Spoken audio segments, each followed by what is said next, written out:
Hi folks, today I'm absolutely delighted to be invited along to be interviewed by our very own franchisee in York, Jonathan Dawson, who we're going to learn a little bit more about later in the video. But first of all, I'd like to say thank you very much for having me along, Jonathan. You're welcome. Welcome to the office in York. Thank you. Welcome back, I should say. Yeah.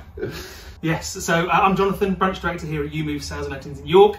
Delighted to be joined by Neill, MD of EweMove, for an exclusive interview where we're going to hear a bit about Nick's background and how that kind of transpired into owning a franchisee and then stepping into the MD role. Okay then, very good. Well, let's go. What are you going to ask me first? So I think one of the clear things to me is really distinguished career, corporate career. What was it like kind of stepping out of the comfort blanket of that kind of role into, I guess, the franchise first and foremost? Well, I suppose it's interesting you use the word comfort blanket, because it is both a comfort blanket and also a little bit of a curse. And what I found was that having sort of climbed the greasy pole and the career ladder, getting to do jobs like commercial director, UK sales director, account director for various firms, all very good, nice rewarding jobs, good income, that kind of stuff. But there's always that nagging doubt, isn't there, at the back of your mind? You kind of get fed up with the politics of organisations. And whilst I was working in corporates, I was studying for my master's degree, so I had my MBA as well. And you've got this nagging doubt at the back of your mind that you've never quite done it for yourself. Well, I did anyway. That was my big motivator. So coming out of that environment and losing the politics of employment was a massive release. The scary one, but a big release. Good. Yeah. Brilliant. And that's really interesting to hear. And I think, certainly, my background is similar in some respects, especially the feelings and I guess the emotions in that way as well. Yeah. So let's talk about kind of that moment when you stepped out of that role. You're the corporate world. It seems a bit odd, a bit risky, if you like, to kind of step out of that and into a franchise, and probably a franchise model at the time that was fairly new. Very true, very true. And I think when I decided to move out of that corporate career journey to do something for myself, that decision was quite separate to the decision to work with EweMove. So I decided that I absolutely had to do something for myself, so it was either now or never. And very often in life, you only regret the things you don't do. And I thought, well, I don't live with the regret of not really testing myself and trying whether or not I could build and grow a successful business. So it's in my research of, okay, so if I'm not employed, what? So EweMove filled the what question absolutely perfectly, and I was very glad to become involved with the brand. So you made that decision, and that it's EweMove, but surely there must have been some sort of apprehension there, given the fact that the model and the franchise business in itself was quite new. It was, that's right. So back in 2013, when I first came across EweMove, the EweMove franchise hadn't really been fully defined at that point, and it was only formally launched at the beginning of 2014. So one of the things that attracted me to it was the fact it was ill-defined at that stage. And that would give me some room to configure and tweak and provide some feedback, because having met with the founders, it was a case of understanding that yes, they were on a journey. It was a clear sort of road that they wanted to go down, and that resonated with my own objectives as well. So being focused very much around the customer and the customer experience in a space that agency hasn't always been typically flattered for.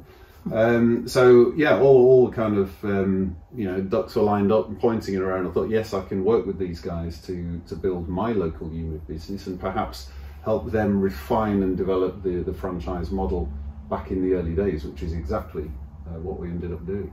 So just expand a little bit more on what it was about EweMove that first attracted you to join. Well, I mentioned about the customer, and that's really, really key. And that customer experience and the customer journey comes from lots of corporate background, lots of corporate experience that I've had in different organisations. First Direct, which was the first non-branch based telephone bank in the UK, renowned in the banking sector as being the best.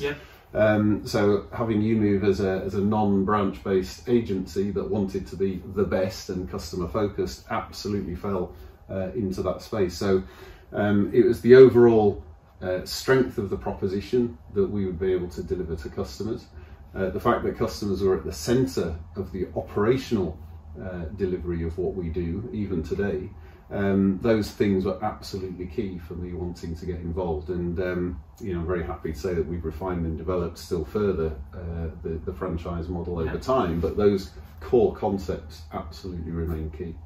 So the brand, you know, was certainly something that attracted me to EweMove in the first instance, but it's not for everyone, and some people think it's a bit out there. What's your thoughts? Well, it is out there, and purposefully so. So we didn't want to be another Me Too agent, you know, another shade of grey that everyone's the same down the high street, so the boards stand out, everything stands out, it catches your eye. And one of the things I talk to existing agents about when they're exploring the EweMove proposition is they don't always like the chic brand, you know, let's be honest about that. But people who join our network from outside of the industry absolutely love it because they see it as being different, and it's that clarity that people have when they're coming from outside of the sector that allows them to embrace it.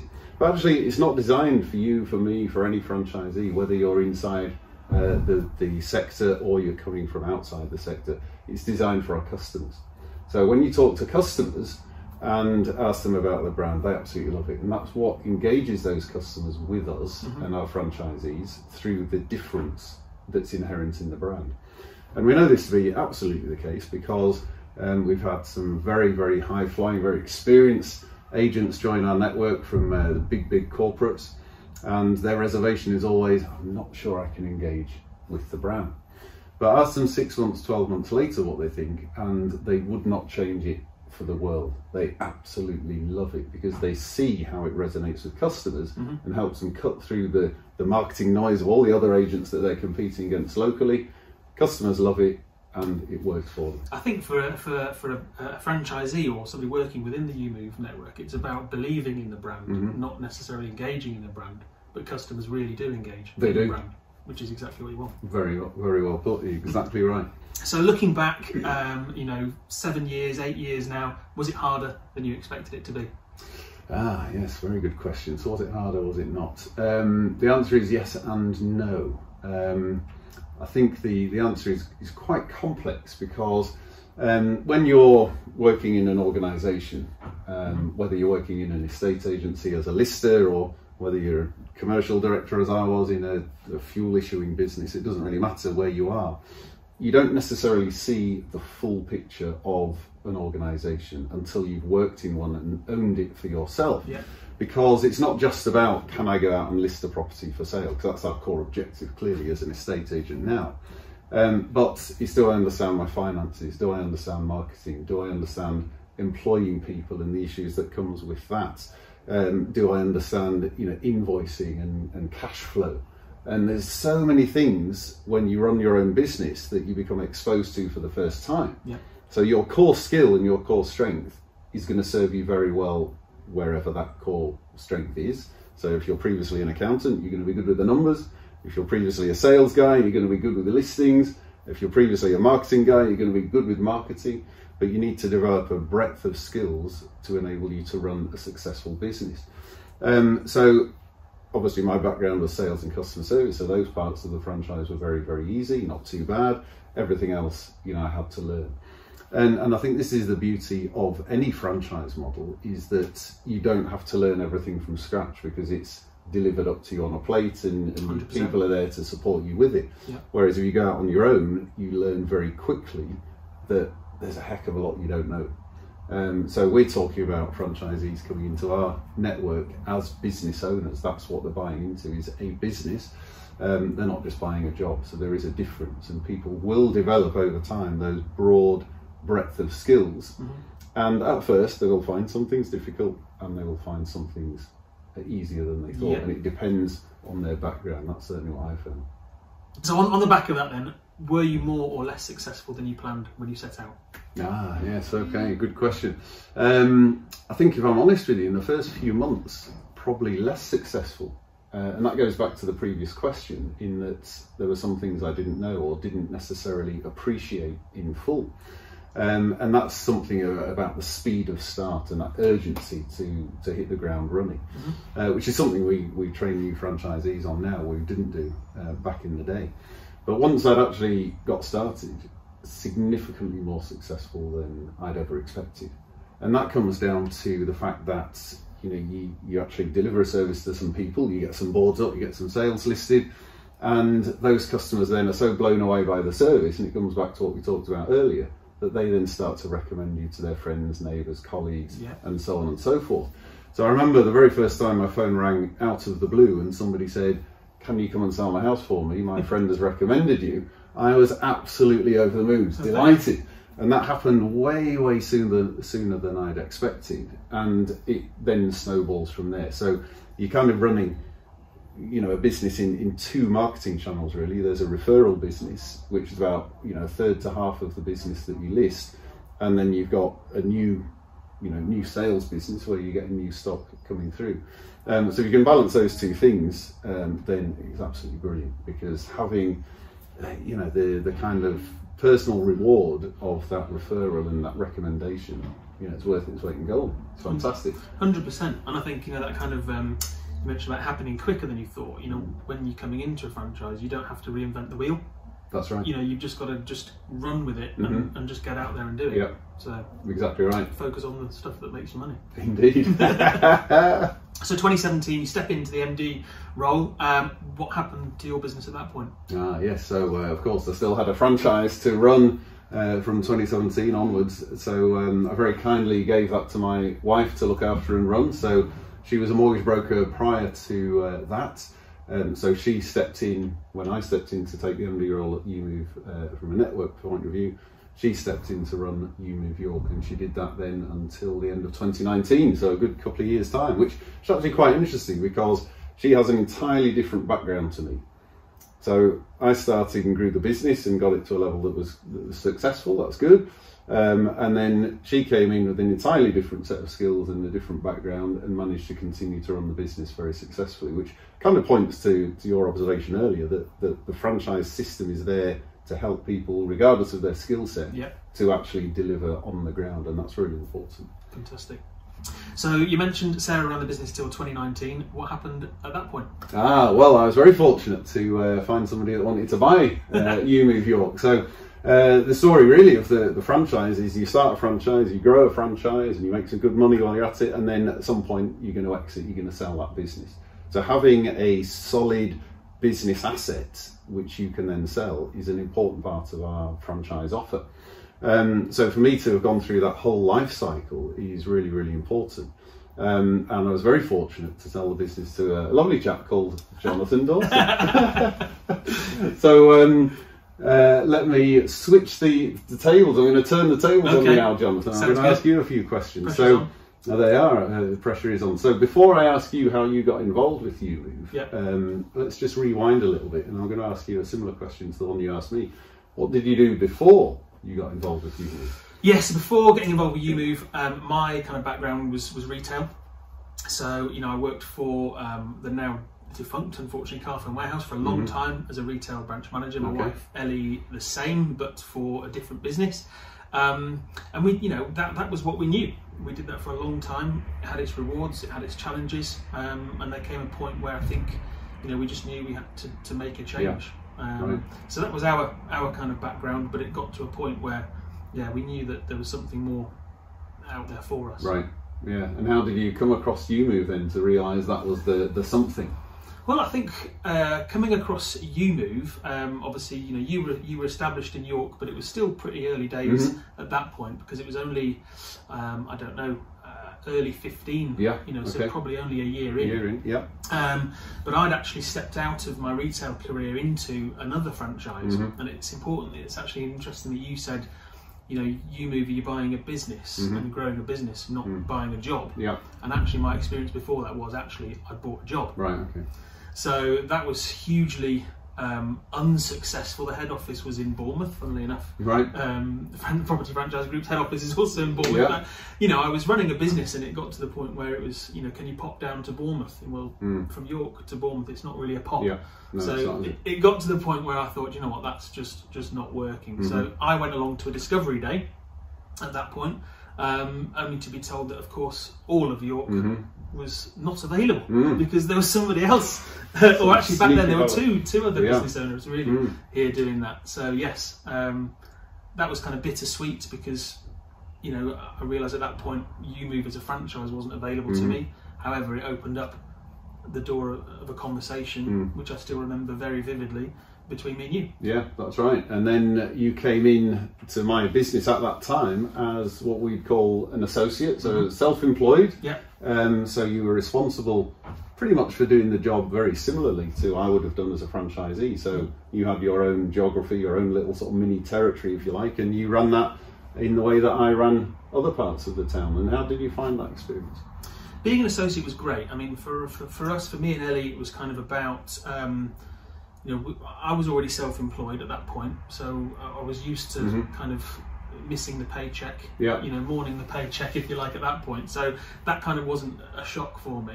But the experience was really good. It allowed me to do what I do best at that point without having to focus on lots of other business, you know, running a business activities. It was all about just going out and making a success for us. And of course, working under strong leadership was really important as well.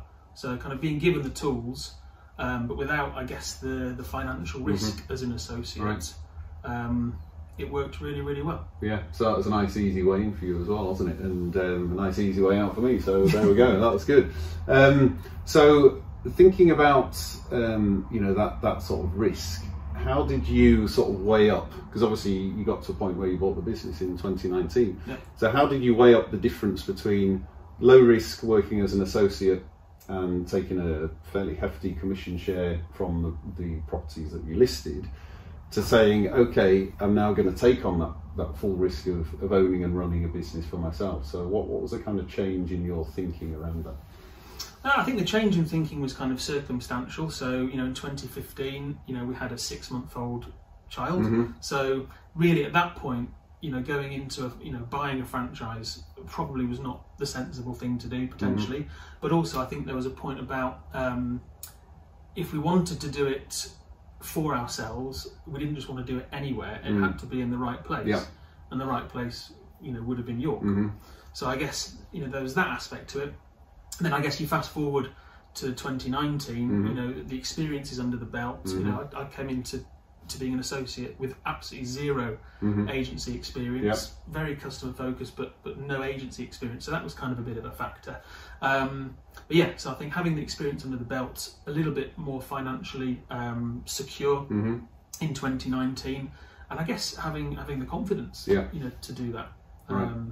So yeah, that was kind of the balance of the risk. That was interesting, and it's that confidence thing which I think very often stops people from, you know, fulfilling their own ambitions, whether it's in a EweMove estate agency franchise or whether it's trading to be a fighter pilot or doing whatever else they do. So you know, what's your sort of words of advice, if you like, for people who are apprehensive and think, well, I'm just not confident enough to do it? What would you say to them? Yeah, I had this conversation actually not too long ago, and I think it comes down to me, which is just you've got to back yourself. You know, if you have that honest conversation with yourself and you're like, okay, I really back myself to do well, you will do well. If you don't, then actually I think that's a further conversation with yourself, if it's the right time. So I think in terms of confidence, yes, you can come into, you know, a role, an industry, a business without the specific sector experience. But honestly, as long as you really feel confident in yourself, you know, that shines through to your customers, who, even if it's your very first listing, it's your very first piece of one business, you know, customers are not always looking for years and years of experience. They're looking for somebody that they trust, somebody that they feel they can work really well with, and somebody that actually comes across as confident in themselves. So I think that's probably the biggest thing. No, absolutely. And I suppose from my point of view as well, I would echo that. And, you know, the phrase that I absolutely love, which is, you know, I think I mentioned it earlier on, you only regret the things you don't do. So we all make mistakes in life, of course we do, but you don't regret them forever and a day. But if you come to retirement, and like I did, I knew at some point I had to work for myself, and if I hadn't taken that decision, I would have regretted it for forever, really. So I don't think anybody who's come into the EweMove network, as far as I can tell, has not been a little bit apprehensive. And I think that's a positive trait, isn't it? Oh, it is a positive trait, because I think it means that it matters more. you know, if you're apprehensive about what the potential negative route is, it just drives you further, I think. So yeah, you know, confidence is important, but actually backed up with a small amount of apprehension, those two come together. That's right.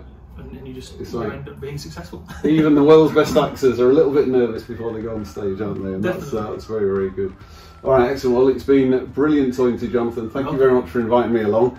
And I'm going to put you on the spot, Jonathan, by inviting anybody watching, if they want to call Jonathan and talk to him one-to-one. If you're thinking about a EweMove franchise for yourself, then by all means give him a call. More than welcome. So thanks for watching, and thank you very much, Jonathan.